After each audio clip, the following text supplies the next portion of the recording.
USA! USA! We have an action-packed hour for you 6 p.m. drivers. Would I rather be feared or loved? Easy, both. I want people to be afraid of how much they love me. Matt Skraby wraps up a full day of live and local sports talk. And that is the whole problem with aliens. You just can't trust them. Occasionally you meet a nice one, but usually they turn out to be some kind of big lizard. The Skraby Show starts now on 97.3 The Fan. Hello and welcome to the Skraby Show. I'm Matt Skraby. Thank you for joining me here tonight from 6 to 7 p.m. I'm happy to be back. Took a couple days off last week to go watch my nieces, and it ended up being me taking care of a couple kids with the flu. So I'm feeling good about myself. You know, as a guy without kids, I did a really good job over the weekend, and I'm very proud of myself. And I will get into it a little bit later, but I've always had a respect for parents because, you know, taking care of kids is not easy, and doing all the things that goes along with it is not easy. But I just want to shout you all out later on because I have a new appreciation for my mom when we were growing up as well. If you want to watch the show, you can do that on YouTube. Just make sure you go to YouTube and you type in 97.3 The Fan, or you go to Facebook, or you go to Twitch, 973 The Fan, also on X at 973 The Fan SD. Hello to Jax, hello to Castro, hello to Jacob. They are in the chat right now, so if you want to get started with the chat, or if you want to chat with some Padres fans as we do the show, you can do that in the YouTube chat as well. Jax says, Skraby, you'd be a great father. Wow, that is very nice. You know, I don't know why I'm talking about this right now, but I guess I will. I'm just not sure if I want to have kids at this point in time. I'm almost 39. Grew up as a guy who always wanted kids, but my life took a right-hand turn when I decided I was going to start drinking myself into oblivion. And now that I'm not drinking myself into oblivion, it's definitely been on my mind. But I really, I don't know anymore. So maybe some of those parents out there that had kids late in their life, maybe past 40, let me know how it's going, because I have a little, man, we're getting way too honest here to start the Skraby Show, but why not? But I have a little bit of, hesitance, because if I say have a kid when I'm 40, that means that when I'm 70, they'll be 30. So I would be getting up there in age and they would still be young. Anyway, long story short, I'm not sure if I want to have kids, but if it happens, I would be happy to, take care of some little tykes, I guess. Chance says, wow, Skraby, you don't look that old. Thank you. I am very old. Not really. 38 is not old. 39 is not old. But it is old if you're trying to become a parent, I guess, because the older I get, the more tired I get. You never know. J Rush says, Skraby, do you play chess? Is that how you got the name for the Daily Gambit? The Daily Gambit was actually, the name was created by Chris, and you're right, it was around that show, The Queen's Gambit, and that was a Netflix show about chess, and I think her name is Anya Taylor-Joy is in it, and it's a great show. So it just came out right. It just came out right when we were doing the segment, or coming up with the segment. So we decided to call it the Daily Gambit because, Gambit sounds like a crazy feat to accomplish. But as we all know now, after about 3 or 4 years, we know that the Daily Gambit is more of me losing, Chris losing. Tony usually ends up winning, but we've proven that betting is very difficult. Very difficult. Maria is in the chat, says, hello, Skraby, missed the show. Glad to see you back. Thank you. I am very happy to be back. When I was up in the Bay Area last week, I was listening to a lot of sports talk. I love listening to sports talk in different cities because I really want to, as a radio guy, I like learning about what they're talking about. And I just like to judge certain shows and things of that nature. But the talk of the town right now up there is not the 49ers, probably because they lost. It's not the Giants. It's not the A's. It's actually the Warriors, which I thought was very strange. I know that the NBA is a huge, huge sport, obviously. And I know that the Warriors are huge in the Bay Area, but I was very surprised that there wasn't more talk about the Giants. I guess it was just the beginning of spring training, but I tuned in trying to see if there was any sort of thoughts I could get from the people up there about Bob Melvin and about what the Giants' outlook is. Some people think that the Giants are built for success. Some people think that the Giants are going to go deep in the playoffs up there. But I think mainly the fact that they're not talking about the Giants up there kind of tells you what is front and center for Bay Area sports fans, which is, I guess, the Warriors. And so I didn't really get, I went on a mission to get some information about the Giants, and I didn't get any information, although the neighbor thinks they're going to the World Series. So that is what I can take from that. All right. Tonight on the Skraby Show, we have some audio from Jose Azokar with Ben and Woods.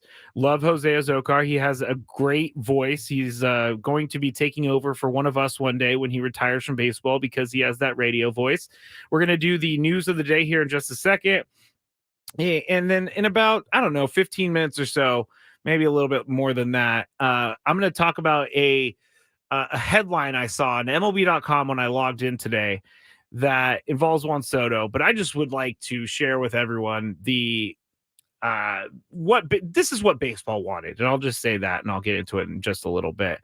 Also, the daily gripe at the end, I'm going to have a lot, but I've done a lot of griping already on the earlier show, so I need to save some of them for the end of the show. I mean, I've basically already emptied the tank on my gripes for the airport. We can go over them again real quick, but I have another one that came to me earlier, and I think it's really good. I think it's really good. I should think it's good because I'm going to tell everybody about it. And the last thing we're going to do is we're going to hear from Jackson Merrill. I know that Chris and Tony started off the show saying that Jackson Merrill was, the next Hall of Famer and all that, but after a good weekend, a good Sunday. But I love Jackson Merrill's outlook on things, and I really appreciate what he said to Sam Levitt after the game yesterday. So we can play that in a little bit as well. But, it is about that time, and we do have to catch you up on what's happening. It's time to get caught up on the latest with the news of the day. All right. News of the day. We're going to start with the game earlier today, and that was between the Padres and the Guardians is what I meant to say there. The Padres and the Guardians. I'm all over the place. Give me a day to get back into things because I definitely need it. Apparently, you take 2 days off, and I am forgetting how to do my job and run the board and do all that stuff. But Padres lost 7-4. That's not that big of a deal. But here's what I'll say. And I know that the guys earlier today kind of made it seem like it wasn't a big deal, and it's not a big deal. But ever since I've worked for this station, I've always overreacted to spring training stuff. And the spring training stuff is, it's a good indicator of how guys are feeling. And we could even hear from Mike Schill because Joe Musgrove is working on a few things. So this is the time for that to happen. This is the time for him to perfect pitches, work on pitches, see if he wants to introduce another pitch to his repertoire. Wow, I said that right the first time. But the first two starts were not good. And again, I'm not going to lie. I know this means nothing, but it doesn't feel great to see him make two starts and not get out of the first in either start. Now, he did come back into the game today with the re-entry, but he got shelled in his first two starts. And again, I am not saying that he's going to be terrible this year, but I guess the silver lining in all of this, and I was trying to think of a silver lining on the drive down to work today, and I guess the silver lining in all of this is that I'm not happy that we're talking about, I'm happy that we are not talking about kettlebells and motorcycles, because those were bad problems to have, and these are good problems to have. I think that there's a lot of pressure on the stars of this team to be great this year. The Padres and kind of the way I guess the Padres and the way they built this team by not bringing in many big free agents or, huge free agents, or not strengthening certain parts of their team. But I'm seeing more and more, and I'm understanding more and more that these guys are going to have to play up to their level the whole entire season. And last year, we all know that they did not play up to their level. And we're not even going to get into the hitting with runners and scoring position thing right now because it's still spring training, but they're struggling with runners in scoring position. And again, that's all going to change because they're going to start, playing all of their starters and all of that. But I saw Fernando Tatis Jr. with Bob Scanlon on the TV broadcast today. And now that I'm seeing and hearing from these guys, I knew this, but it's always for me, I have to see it and I have to hear it and I have to, I need something tangible.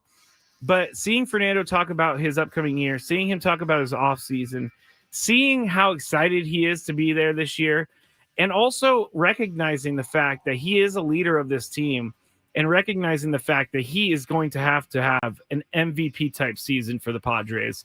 And we talked in the Big Five earlier. Does he need to be elite for the Padres to win the World Series? I mean, it wouldn't hurt, obviously, but there's so many guys on this team that are great. And if they all work together, I think that this team is going to make some noise at least and not be the team that we saw last year. In the chats that we have, let's see. Jason says, let's see how Yu Darvish does tomorrow. I think he'll be good and he's going to be the opening day starter. I really, really hope that is true because I want Yu Darvish to be the Yu Darvish that we saw a couple years ago. Last year was tough for him.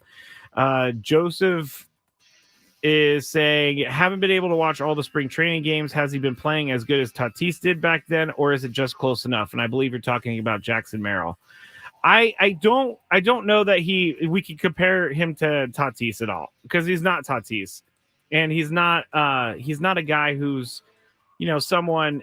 Jackson Merrill is a great player, but Fernando Tatis Jr. was like on covers of Sports Illustrated with Manny, and Fernando Tatis Jr. has always had that star next to his name. Maybe not as much when they were traded, but he always is the guy that the superstar that everybody was talking about. Jackson Merrill can be a superstar, but at a certain point, you can't compare the two. But he's still very good. Still very good.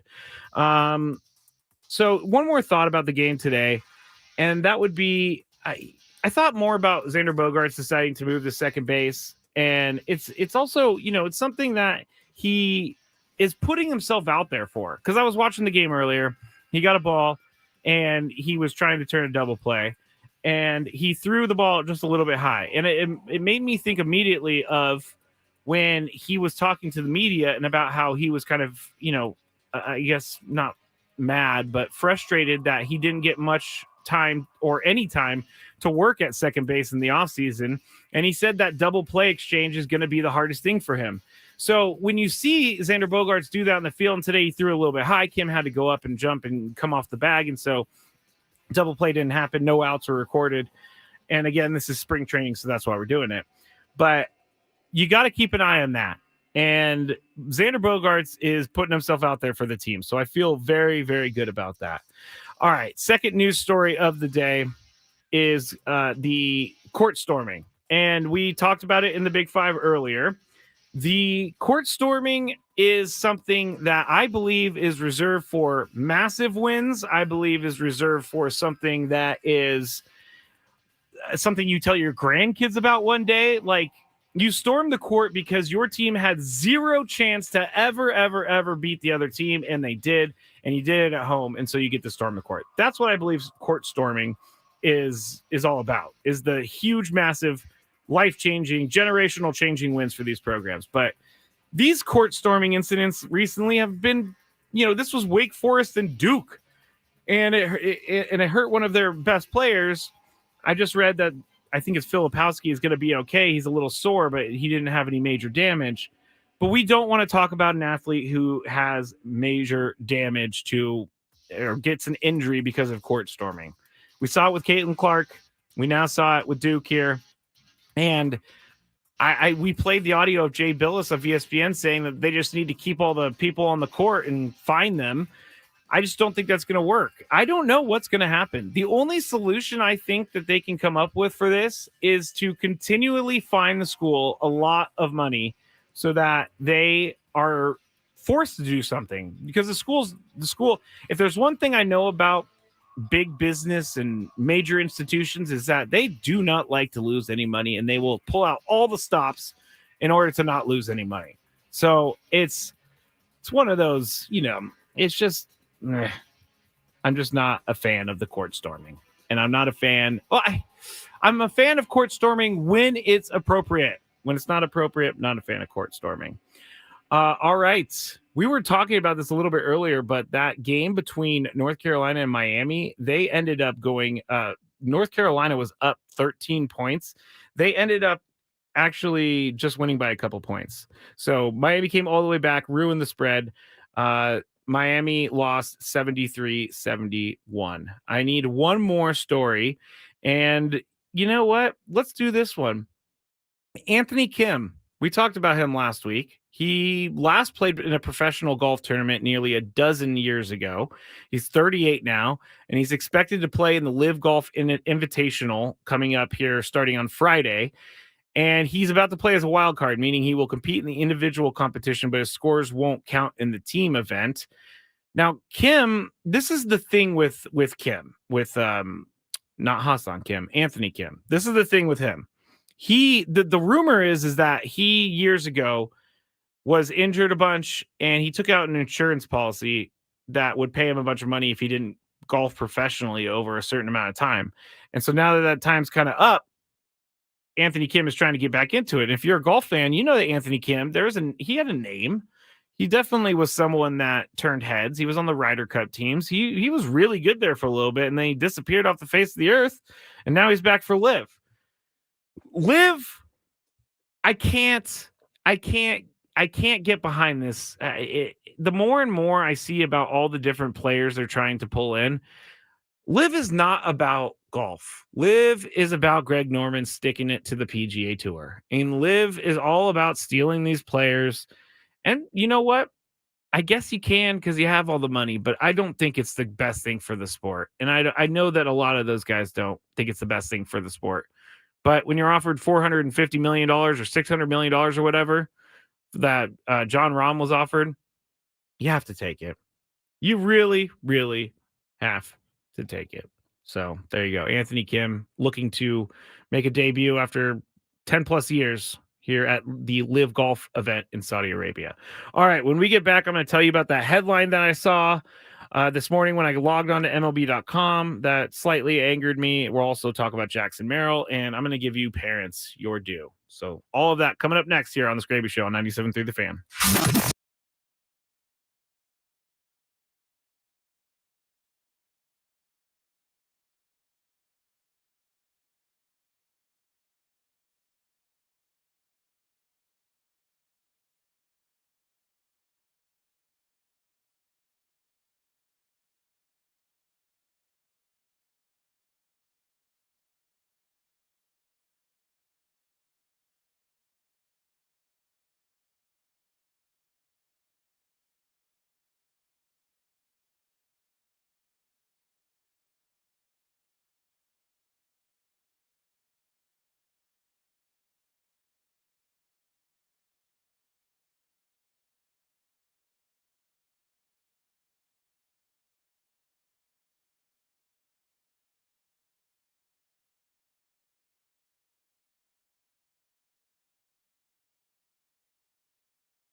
Listen to Sam Levitt's podcast, Inside San Diego Baseball. Sam will cover everything going on with the Padres in spring training. Find it at 973thefansd.com, the Odyssey app, or wherever you get your podcasts. Matt Skraby back here with you on the Skraby Show, 97.3 The Fan. We are about to get into a headline I read earlier today that kind of irked me. We're also going to hear from Jackson Merrill here in just a second about something. I want to bring his attitude to the attention of everyone. Not that I really need to bring it to everyone's attention. They already know exactly who Jackson Merrill is, and he's been doing great things here so far in spring training. But I saw in the chat, CJ Crone is someone that people have been asking for a while now to sign, maybe have him as a DH.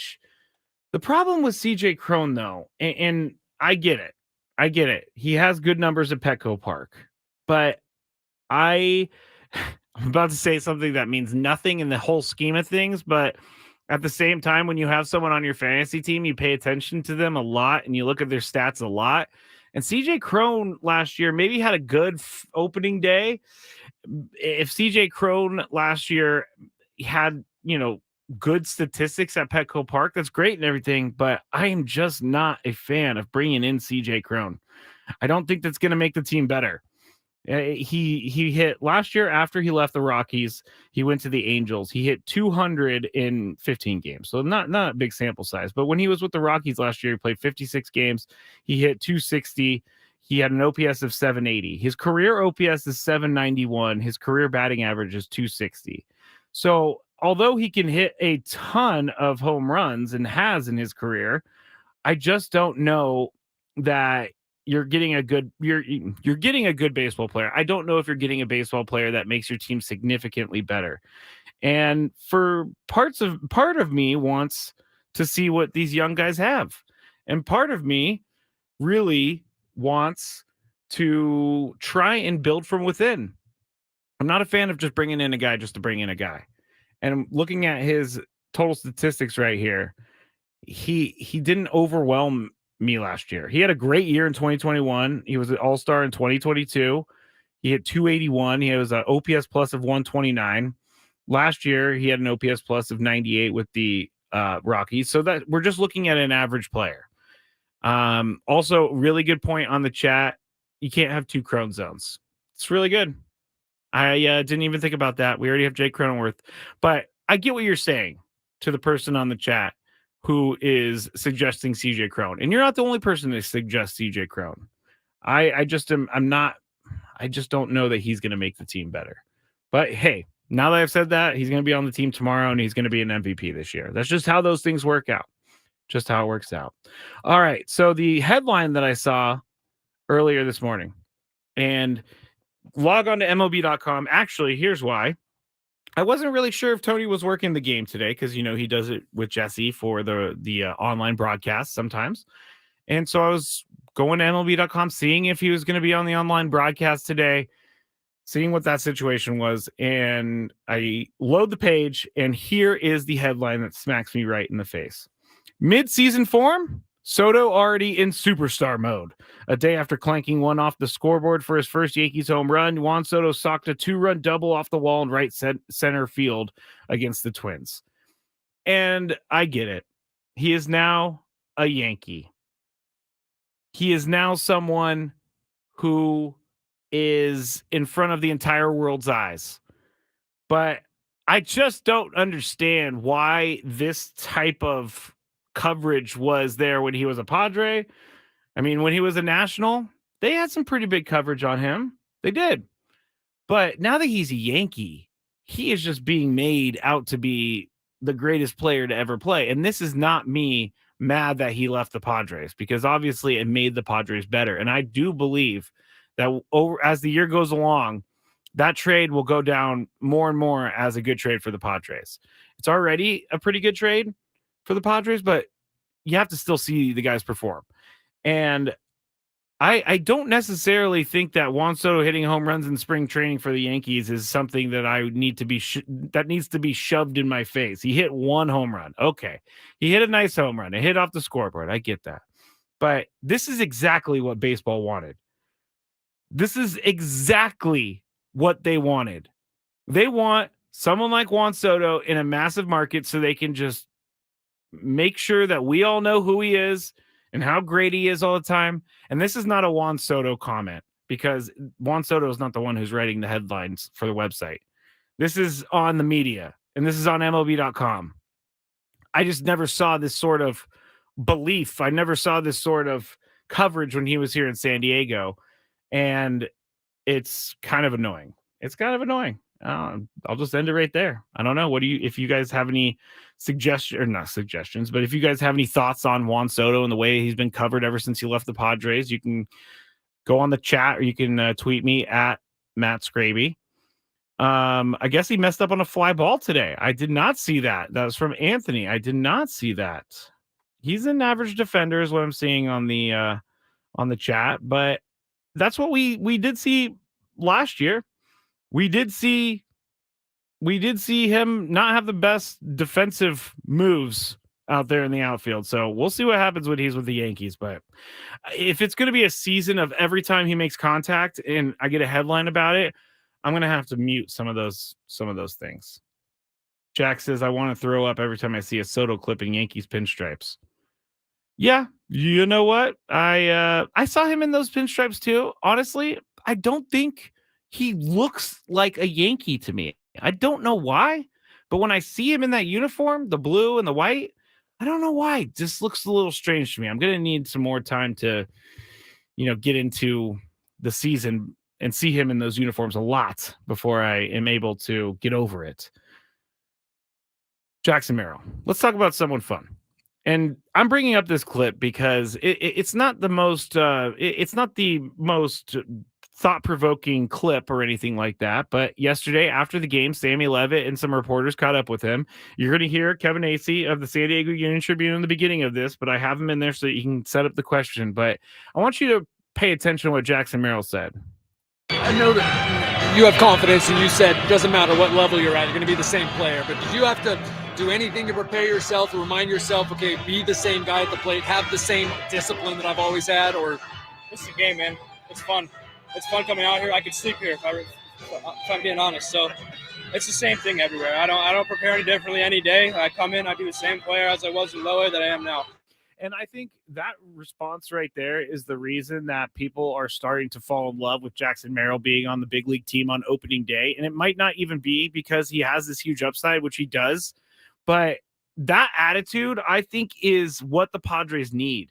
I think they need some of the younger prospects who are good enough to make a difference on the team. I think that's what the veterans need to see.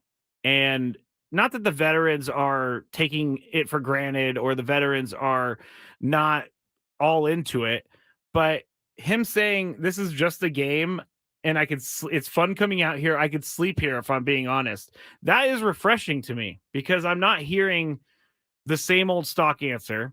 And that type of attitude and that type of, that type of outlook on things is infectious. And especially, and again, he's going to have to play well for everything to, continue on as this. But right now, there are Fernando saying he needs to be on the opening day roster. And I have a feeling that we are going to see him on the opening day roster. But that attitude between him and Profar, smiling all the time, having fun, I think that's a really good addition to the clubhouse. And even if he's a young guy, he can still bring that what is it, bushy-tailed attitude? Is that what it's called? Bushy-tailed? Anyway. You bring that in and you start winning, you start playing well, and that just expands. Morale is always going to be better when you're winning, yes. But morale can become euphoric at some point if you are winning a lot and you're having fun while doing it. And I think him being a part of the team this year is a good way to keep the clubhouse a little bit loose. And I'm not just saying it's just Jackson Merrill. There's going to be other guys in the clubhouse as well this year. There's going to be leaders in the clubhouse. There's going to be new leaders in the clubhouse with guys like Joe Musgrove and Fernando Tatis Jr. having to maybe up their leadership a little bit. But I really appreciate the outlook from Jackson Merrill, and I'm really looking forward to seeing what he can do this year. Even if he starts with the minor leagues, I know that at some point he's going to be up, and it's that type of mindset that makes me believe he's going to be successful, because he's not worried about what he's saying. He's not worried about every little thing. And again, all this could change. But right now, huge Jackson Merrill fan. And that is why I think people were so excited about his weekend and about yesterday. And Tony and Chris were joking around when they were trying to play it down.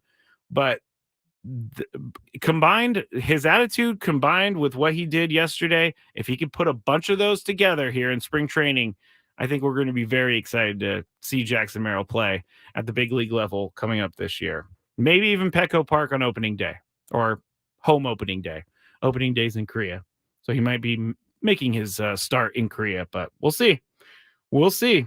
And Jackson Merrill, Juan Soto. Who needs Juan Soto? We got Jackson Merrill. All right, when we get back, I am going to talk about you parents having a really, really tough job. I'm also going to update you on the match, which is going on right now. It looks really boring, I got to say. So more of that when we get back. And then some daily gripes on 97.3 The Fan.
Yeah, a little bit. I put a little more muscle in my body, and then I've been working since I finished the season. I get a good impression like in the last month, so I get that feel, and I was like, oh, I need it for next year. Jose, obviously, your role with the Padres so far has been, hey, be ready when they need you, backup outfielder, get in there, play some defense. But now this spring is a little different. Obviously, there's some open spots out there. Do you feel like this is your opportunity to say, hey, I'm more than just a fourth outfielder? I can start here. 100%, 100%. I think I have opportunity to play every day after the trade we get. So I'm ready. I'm just ready to they give me opportunity. So jumping in the field every day, do my best, and then try to make the team get better. That was Jose Azocar with Ben and Woods earlier today. Ben and Woods are out at spring training in Peoria. So if you wake up tomorrow and you would like to hear some Padres on the show, you can do that. You can just tune in starting at 6 a.m. But Azocar, number one, he has the best pipes on the team. Voice, I'm saying, because he definitely is going to be a DJ one day, or like some sort of announcement person, like a PA announcer, because his voice is that great. But I don't know what to expect from Jose Azocar this year. I think I may be, I guess, what's the word I'm looking for? I'm underestimating him possibly. The only reason I'm doing that is because I've kind of seen what Jose Azocar can do and what he's offered over the years. And don't get me wrong, he's a valuable player, but an everyday player, I'm not sure about. And if they're going to give him a shot to play every single day, then they need to give him a shot to play every single day. He needs to be able to know that he's not going to get taken out of the lineup. I really can't think of many things in pro sports that are more difficult than coming off the bench as a baseball player or being a pinch hitter or pinch runner.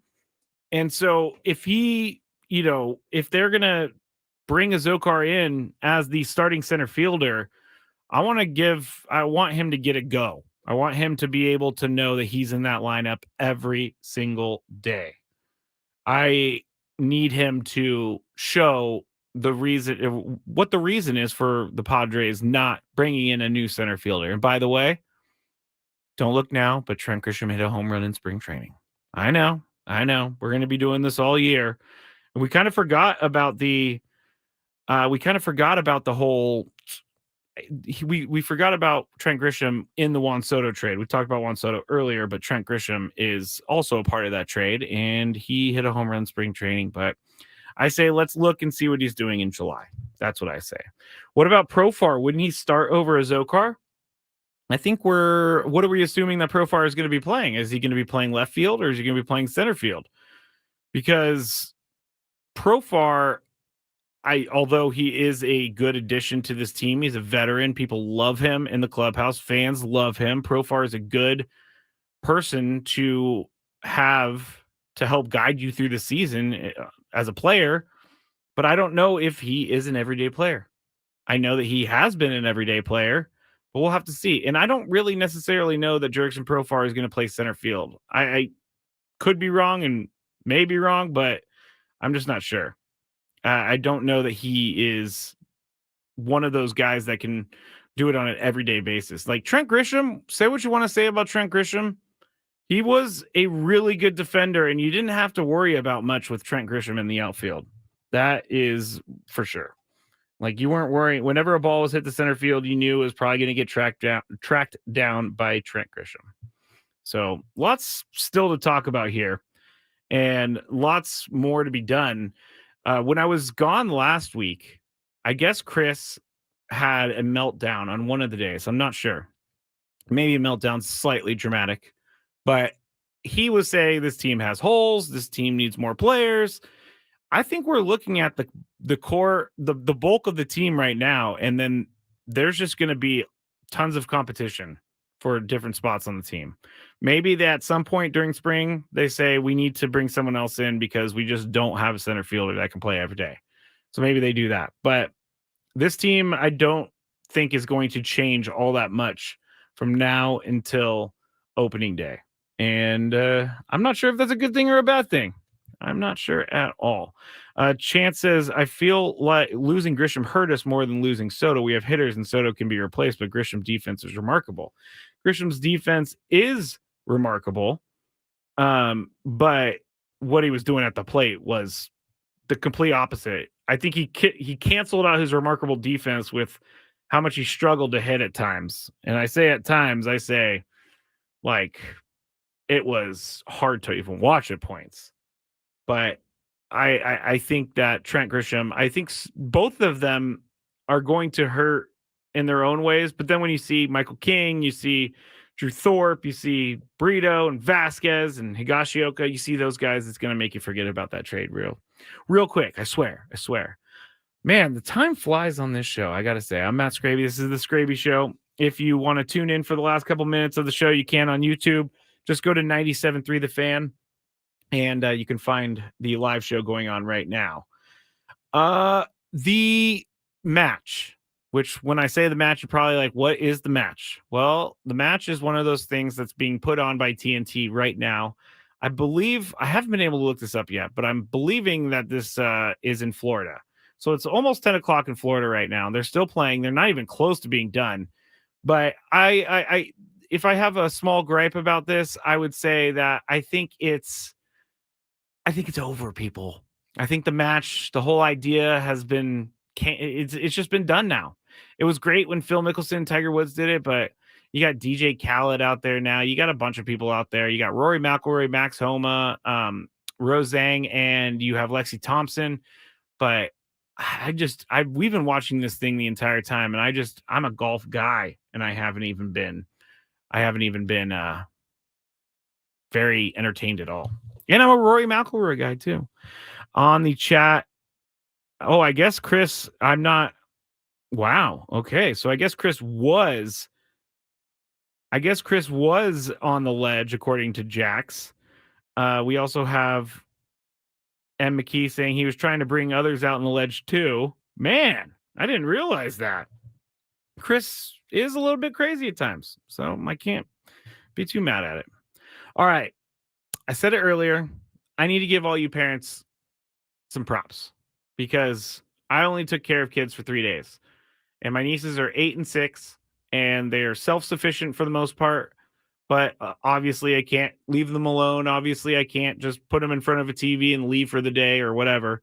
But I got to say that I'm impressed by everyone out there who is able to have multiple kids and make it work and be smooth about it. It's not smooth because each kid is their own issue to handle. And over the weekend, with me being on flu duty with these my two nieces, my two sweet nieces, it was one of those things where I'm like, wow, I knew how hard it was to be a parent, but I really didn't know how hard it was to be a parent until I was going this weekend. It was ridiculous how much I learned in 2 days. And it's also one of those things I didn't really know either, like how to handle certain situations. Like, say, one of them was sleeping all day, and I'm thinking, man, I don't know if she should be sleeping all day. And she wasn't drinking water, so I got worried about not drinking water, and so I went in there and I made her drink water. But I don't know how parents don't get over the anxiety. I don't know how parents don't get over the disgustingness of having a kid sick, because I was not a fan of the throw up and all that stuff that goes along with the flu. But bravo to all of you out there. Very, very bravo. That's not a way to say it. But I have to stand and clap for everyone because that is not easy. Now, did I discover Bluey, the show? Yes, I did. And I am a big fan of Bluey.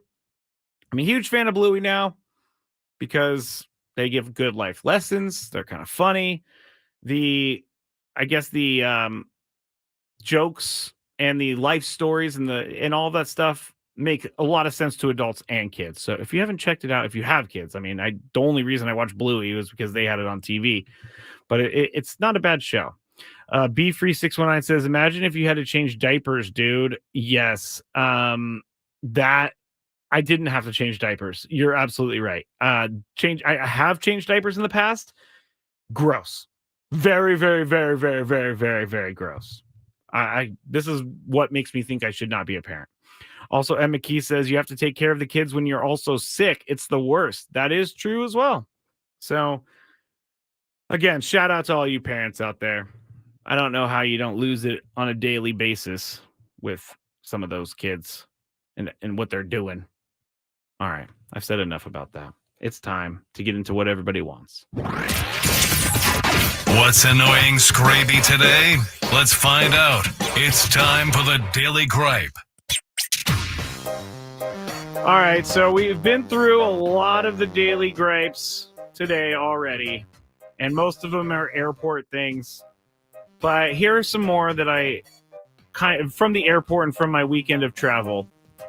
Here are certain ones that I just don't get. And I know that I'm high strung. I know that I'm a crazy person. I know that I expect too much. I know all of that. But again, Tony kind of explained it earlier today. He said, well, Skraby doesn't actually like do the things that he's thinking, which would make me a completely different person. Like, I just think these things in my head. But it really bothers me when people do certain things, and traveling is definitely one of those. And so one of the ones I didn't say earlier was when you're like dropping someone off at the airport or picking someone up at the airport, it's the people who just like park in the middle of the lane, the one that's supposed to be just going, and it's trying to keep traffic moving. Now, San Francisco Airport has 3 terminals, so you have to kind of weave your way through there. But sometimes people just stop in the middle and just get out and say their goodbyes. And it's like, I don't know where you want me to go with my car, sir. I don't know where you want me to go with my car, and please move before I just hit it. And this is, the crazy part of me, because back in the day, maybe like a year ago, I had a car that was very old and not very great. So I didn't really care if it got dented or anything like that. So I was a little bit maybe more aggressive. I wasn't hitting anyone, but say they hit me, I wasn't so mad about it. But I guess what it comes down to and what I've realized is that I'm not a fan of the entitlement of people. And Tony and I talked about earlier. We talked about the lady going down the gateway when she was told not to. But I also saw someone on the plane who brought their own little alcohol bottles. And it's fine. You can bring your alcohol bottle. I'm not big, I'm not going to tell you can't bring your alcohol bottle. But I guess it's not allowed by the plane. And so when the flight attendants were coming around, they ended up seeing this person with their alcohol bottles. And they said, well, what are you doing? Like, you can't be using those. You have to buy those from us. And this person ended up getting into not an altercation or a confrontation, but they basically said to this flight attendant, and I was pretending that I was doing something else, but I was listening. And they basically said, hey, it's not a big deal. Just let me do it. Like, I'm coming back from a friend's, party from the weekend, and I could just drink these real quick, and then we'll throw them away. No one will ever know. And he was trying to like sweet talk his way into it. And the flight attendant said, no, we're good. You need to put those away right now, sir. And he didn't put them away. You know what he did? He actually waited for them to go by, pulled them back out after he got his drink, and poured it in there. And one of the flight attendants caught him doing this, but they did not say anything, which then I felt like it was my I guess, duty to say something. And I didn't. But the final thing, and this has nothing to do with the airport, but I was using a website the other day, and my daily gripe for today is everything being labeled as AI, artificial intelligence. Like, I have an app on my phone that I got an update for, and the update tells me I have new AI control, even though honestly it's the same thing as it was before. They just named it AI. Not everything is AI. Grammarly is an AI thing. Like, Grammarly, you don't need to be an AI thing. And I know, again, these daily gripes are my problem, and I'm going to have to learn how to deal with it. But when I'm seeing stuff change to AI because that's the buzzword, it bothers me. It really does. I'm not a fan of AI to begin with. So there you go. Maybe that wasn't a great one, but all the other ones I feel like are great ones. Thanks to everybody who listened tonight. I promise I'll be better tomorrow. Just get back into the swing of things. I'm very hard on myself, so I will stay up all night, work all day on the Skraby Show for tomorrow. Thanks to everybody who joined me, and we'll talk to you all. Ben and Wood start at 6 a.m. from Peoria on 97.3 The Fan. Thank you.